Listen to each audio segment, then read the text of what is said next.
CM Yogi Adityanath ने एक बार फिर अपने कड़े तेवर दिखाए हैं। नियुक्ति पत्र वितरण के दौरान योगी ने चाचा भतीजे की जोड़ी पर जमकर हमला बोला है। दरअसल बीते कुछ दिनों से सरकारी नौकरियों में आरक्षण पर छिड़े विवाद के बीच उत्तर प्रदेश के मुख्यमंत्री योगी आदित्यनाथ ने सपा पर करारा हमला किया है। सीएम योगी ने सपा प्रमुख अखिलेश यादव का नाम लिए बिना उन पर तंज कसा है, जिसके बाद से ही पूरी सपा बौखलाई हुई है और सपा प्रमुख अखिलेश यादव की पोल खुल गई है। सीएम योगी ने इस दौरान चाचा भतीजे की इस जोड़ी का पूरा कच्चा चिट्ठा खोलकर रख दिया है। क्या कहा सीएम योगी ने, ये जानना आपके लिए भी जरूरी हो जाता है ताकि सपा का असली चेहरा आपके सामने भी साफ हो सके। नमस्कार, आप देख रहे हैं कैपिटल टीवी की स्पेशल स्टोरी और मैं हूं आपके साथ रोहित कुमार। सपा पर सीएम योगी का हमला, चाचा भतीजे को बताया वसूली माफिया, अखिलेश यादव को लगी मिर्ची, सीएम योगी ने कर दिया तगड़ा इलाज।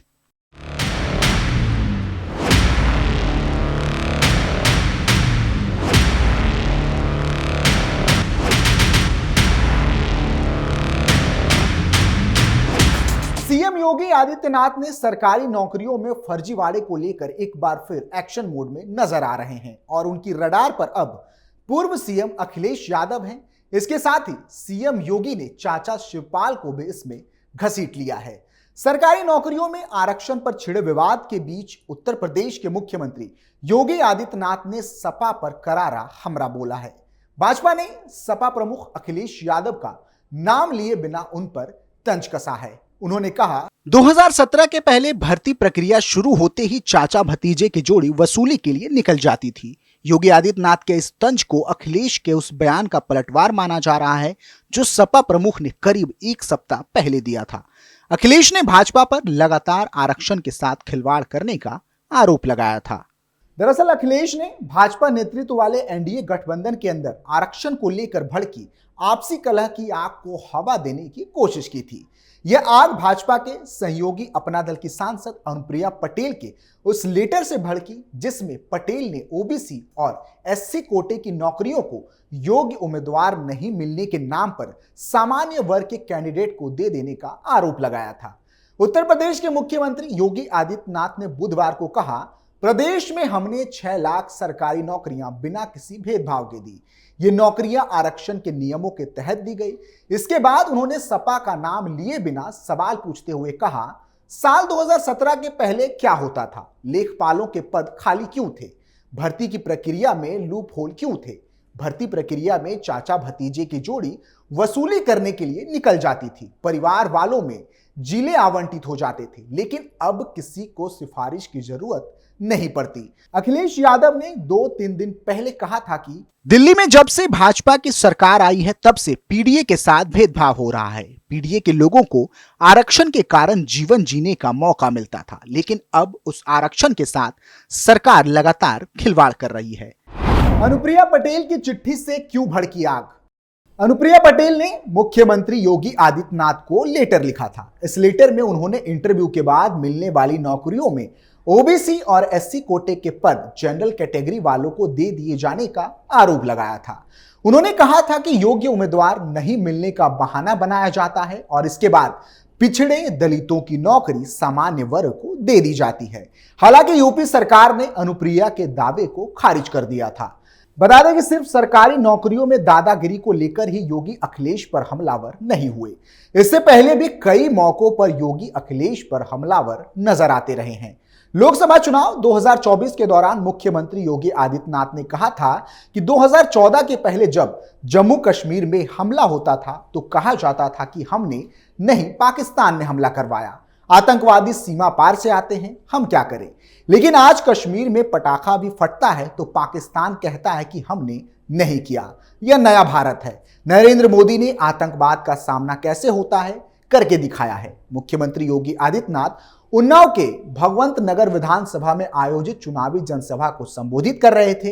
इस मौके पर मौजूदा सांसद और प्रत्याशी साक्षी महाराज, क्षेत्र के सभी विधायक और जिला पंचायत अध्यक्षा शकुन सिंह भी शामिल थी। मुख्यमंत्री योगी आदित्यनाथ ने कहा था कि 2014 के पहले गैस सिलेंडर की कालाबाजारी होती थी। यदि किसी ने बोल दिया तो पुलिस के डंडे पड़ते थे। बुंदेलखंड में टैंकर से पानी पहुंचता था। आज हर घर नल योजना का लाभ सभी को मिल रहा है। 80 करोड़ लोगों को मुफ्त में राशन दिया जा रहा है। 60 करोड़ लोग आयुष्मान कार्ड, 50 करोड़ लोग जनधन खाता खोले हुए हैं, जिससे कि सरकारी योजनाओं का लाभ सीधे खाते में पहुंच रहा है। सरकार जब साथ खड़ी हो तो चिंता की कोई बात नहीं है। उन्होंने 10 लाख नवयुवकों को नौकरी देने, स्टार्टअप योजना, पीएम स्टैंड अप योजना, पीएम मुद्रा योजना आदि का भी उल्लेख किया था। मुख्यमंत्री ने कहा कि यह चुनाव भारत को आत्मनिर्भर बनाने का चुनाव है। आत्मनिर्भर भारत का मतलब युवा, महिला, व्यापारी, श्रमिक सभी आत्मनिर्भर होंगे। दुनिया में भारत की ताकत बढ़ेगी। विकसित भारत के लिए समर्थन मांगने के लिए आए हैं। उन्होंने कहा कि हम सभी तीसरी बार नरेंद्र मोदी को प्रधानमंत्री बनाएंगे। पिछले 10 सालों से जो परिवर्तन कार्य हुए, उससे मोदी के प्रति लोगों में सम्मान और श्रद्धा का भाव बढ़ा है। सपा ने आतंकवादियों के मुकदमे वापस लिए।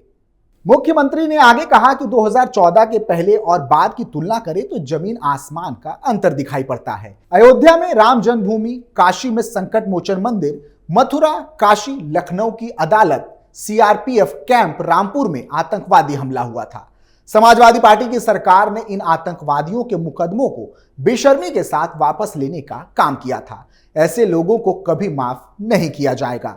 इतना ही नहीं, सीएम योगी ने कहा था कि ये लोग भगवान राम के भी द्रोही हैं। रामायण की चौपाई सुनाते हुए योगी ने बोला कि जो राम का द्रोही है वह अपना सगा क्यों ना हो, हमारा भी द्रोही होगा। पहले कहते थे राम हुए ही नहीं, अयोध्या में परिंदा भी पर नहीं मार सकता।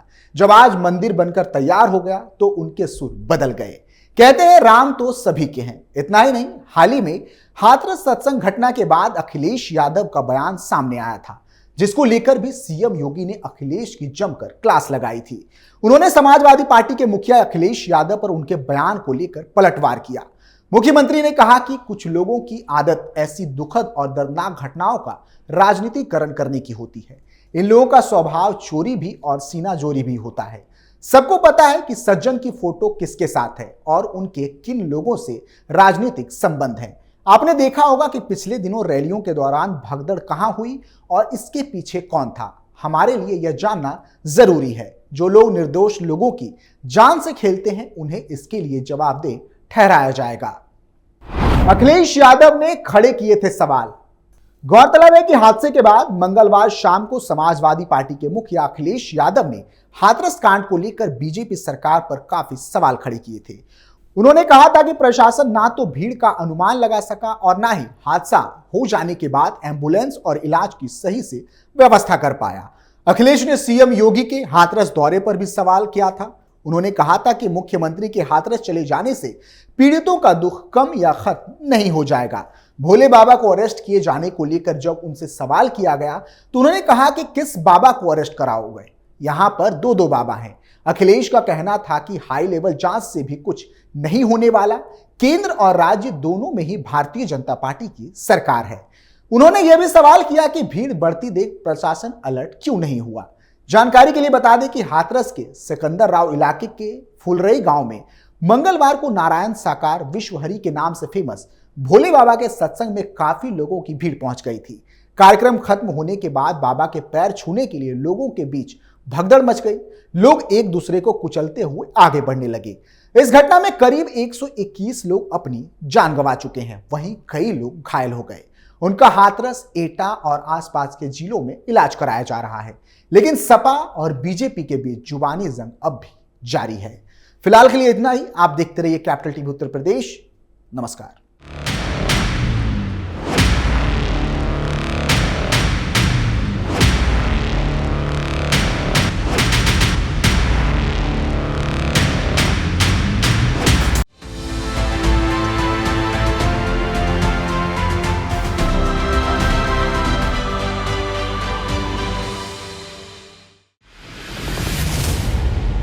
मैं राजनीति करता नहीं, पर राजनीति को बहुत गहरे तक समझता हूं। मैं लोगों के बीच रहता हूं, लोगों के मन को अच्छे से जानता हूं।